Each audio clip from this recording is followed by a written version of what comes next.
Creepypasta. Bon, normalement, tout le monde connaît ce terme, un terme qui définit comme quoi ce serait des histoires effrayantes qui se seraient tramées sur le web. Et aujourd'hui, on va essayer de démasquer, de découvrir d'où proviennent certaines images qui illustrent ces creepypasta. Donc, allez, dépêche-toi, clique. Attends, t'as cliqué alors que t'es même pas abonné. Frérot, tu vas tout de suite me mettre un like, ton petit commentaire pour dire comme quoi c'était super la vidéo, même si elle vient à peine de commencer. Et surtout, tu t'abonnes. Ah, c'est clair. Salut, c'est Xeli Durek, j'espère que vous allez bien. T'oublies pas de t'abonner, hein. Attention, hein. Bref, je voulais vous signaler en fait qu'à chaque fin de présentation de ces creepypasta, je vais noter en fonction de s'ils m'ont fait peur ou non. Voilà, c'était juste ce petit point que je voulais voir avec vous. Et puis du coup, place à la vidéo. Bon, eh bien écoutez, on va commencer par notre premier. L'histoire de This Man. Ouais, cette image. Elle me met pas bien personnellement quand j'étais petit du moins. Donc du coup, son origine et son histoire, sa première apparition a été en octobre 2009. Son créateur était un spécialiste italien du marketing nommé Andrea Natella, connu pour ses projets artistiques très provocateurs. L'histoire racontée à l'époque, c'était qu'une femme aurait dessiné le visage de cet homme lors d'une séance avec son psychiatre. Women.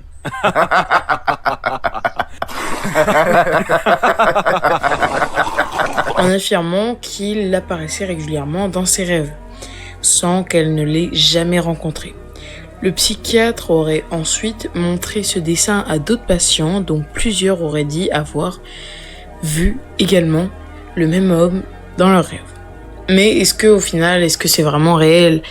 Eh ben non, c'est un canular. Voilà, c'est un canular volontaire. Il a été créé pour une expérience de viralité et de sociologie, une forme de creepypasta artistique, si on peut dire. Le site et toute l'histoire ont été fabriquées pour tester la façon dont les idées peuvent se propager sur Internet, notamment des théories du complot et les phénomènes psychologiques viraux. Pourquoi ce visage est-il si marquant ? Il a un visage générique, presque comme une moyenne des visages humains, ce qui peut induire une fausse familiarité. Son côté inexpressif et symétrique ajoute à son étrangeté. Beaucoup de gens affirment avoir eu l'impression de l'avoir déjà vu, ce qui renforce le mystère. Il a inspiré des vidéos YouTube et des creepypasta, des théories surnaturelles comme entité onirique, alien, manipulateur de rêves, et des œuvres de fiction, de la musique et même des courts-métrages. Voilà. Donc celui-là, en tout cas, je vais lui mettre la note. Allez, un bon 6 quand même, puisque quand j'étais petit, j'avoue, j'avais quand même eu peur de cette image. Aujourd'hui, je peux la regarder sans problème, elle me fera clairement rien. Bon, maintenant, on va s'attaquer à du lourd. Jeff the Killer. Vous connaissez sûrement cette creepypasta. Avec cette image, clairement, vous la connaissez forcément. Oui, cette image ne m'a jamais mis en confiance. D'ailleurs, rien qu'en faisant cette vidéo, j'étais pas très bien. Bref, sa première apparition était vers 2008-2011. Cette image était apparue sur plusieurs forums, comme 4chan et des sites de type Creepypasta Wiki. Le contexte, c'était qu'un Jeff était un personnage fictif. C'était un petit garçon qui devenait fou après une série d'événements tragiques. Intimidation, attaque et... je vais pas dire le mot, quoi. Ce qui pousse à tuer toute sa famille et disparaître. Sa phrase culte associée a toujours été « Go to sleep ». Cette phrase est ce que Jeff dirait à ses victimes juste avant de les... planter, quoi. Voilà. L'image elle-même, elle montre un visage blême, sans nez, avec un sourire figé, des yeux grands ouverts et une expression dérangeante. Il s'agit très probablement d'une image modifiée numériquement à partir d'une photo réelle, souvent supposée être fortement retouchée pour ressembler à un monstre. Théorie et controverse, certains pensent que l'image originale vient d'une vidéo YouTube supprimée d'une vieille capture d'écran, mais son origine exacte reste floue. Une théorie courante dit que c'était au départ la photo d'une fille qui a été manipulée sur Photoshop pour donner ce résultat. D'ailleurs, l'image s'affiche maintenant, voilà l'image qu'on a pensé que c'était, mais on n'a toujours pas trouvé. La creepypasta et cette image ont commencé à circuler massivement vers 2008-2011 avec un pic de popularité en 2012 lorsque l'histoire d'horreur sur internet sont devenues virales. Donc du coup, pour cette image, j'avoue que quand j'étais petit, elle m'a mis très mal. J'avoue que ce sourire, je ne pouvais pas la regarder dans le noir, sinon clairement, la couverture était mon bouclier contre les monstres. Donc, en soi, celle-là, je lui mettrais clairement un 10 sur 10. Encore aujourd'hui, on essaye de rechercher d'où elle vient et on ne sait toujours pas. Elle est même mise à prix. Bon, là, on s'attaque à du lourd. Herobrine.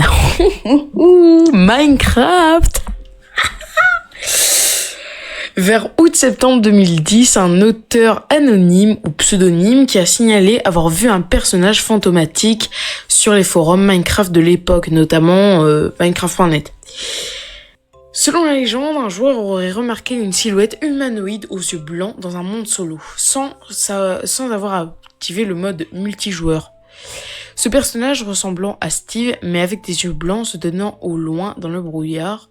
L'image est devenue virale sur les forums et le joueur a raconté qu'il avait essayé d'approcher, mais la silhouette avait disparu peu après. Il affirme que des constructions étranges, des comportements inhabituels se produisaient dans sa partie. Ce personnage fut nommé Herobrine, présenté comme une sorte de fantôme ou entité mystérieuse liée au frère de Notch, qui est malheureusement décédé. Donc du coup Notch qui est le créateur de Minecraft. Ce qui est bien sûr faux et inventé, mais la creepypasta s'est développée au fil des années avec d'autres captures, mods, vidéos, etc. L'image en elle-même, elle est modifiée ou mise en scène car Herobrine n'a jamais existé dans le jeu de base. Elle a été utilisée dans des centaines de vidéos, forums, articles et creepypasta. D'ailleurs, même, on peut retrouver cette même montagne sur une map de Minecraft. Voilà. La map des 15 ans, on peut retrouver la même montagne. Voilà. Bon, par contre, j'ai oublié de prévenir, mais le frère de Notch n'existe en réalité pas du tout. Il n'est pas du tout décédé, car il n'a jamais existé.